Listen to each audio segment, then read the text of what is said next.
একাত্তরের শহীদদের প্রতি শ্রদ্ধা জানিয়ে আলোচনা সভার মধ্য দিয়ে বাংলাদেশের ৫৫তম মহান স্বাধীনতা দিবস পালন করেছে Kishoreganj district association North America.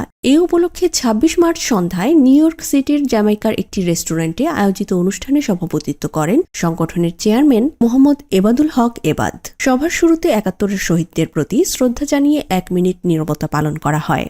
আলোচনায় অংশ নেন অ্যাসোসিয়েশনের ট্রাস্টি বোর্ডের chairman ABM Osman Gani, vice chairman Mafizur Rahman Dulal, উপদেষ্টা সাইদুর খান ডিউক, উপদেষ্টা আজিজুর নাহার মুকুল, এক্সিকিউটিভ কমিটির vice chairman Zubair Ahmed Rana, treasurer Biswajit Pal, Mahbubur Rahman Monu প্রমুখ। সভা পরিচালনা করেন সংগঠনের এক্সিকিউটিভ ডাইরেক্টর মোহাম্মদ মনিরুজ্জামান মনির। সভায় প্রবাসী কিশোরগঞ্জবাসীরা উপস্থিত ছিলেন। সভাপতির বক্তব্যে এবাদুল হক এবাদ তার বক্তব্যে স্বাধীনতার স্থপতি বঙ্গবন্ধু শেখ মুজিবুর রহমান সহ কিশোরগঞ্জের কৃতি সন্তান ও দেশের প্রথম অস্থায়ী রাষ্ট্রপতি সৈয়দ নজরুল ইসলাম, জাতীয় চার নেতা এবং শহীদদের স্মরণ করে তাদের প্রতি গভীর শ্রদ্ধা জানান এবং সবাইকে ঐক্যবদ্ধভাবে দেশ গড়ার জন্য আহ্বান জানান।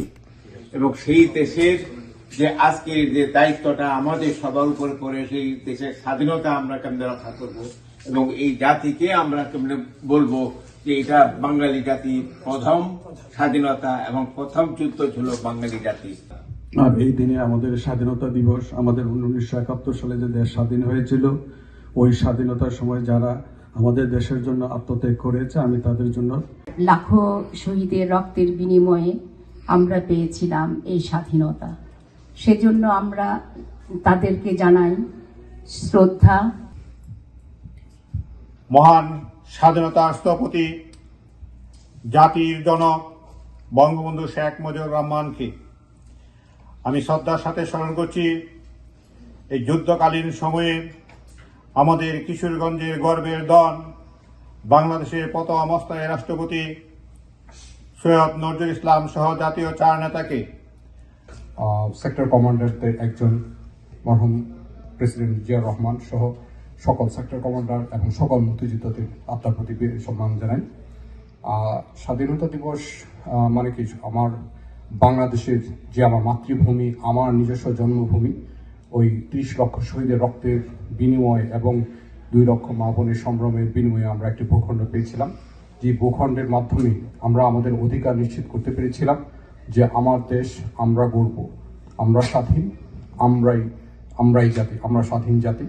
সেই হিসাবে আমরা একটি সবুজ রঙের একটি পাসপোর্ট পেয়েছিলাম।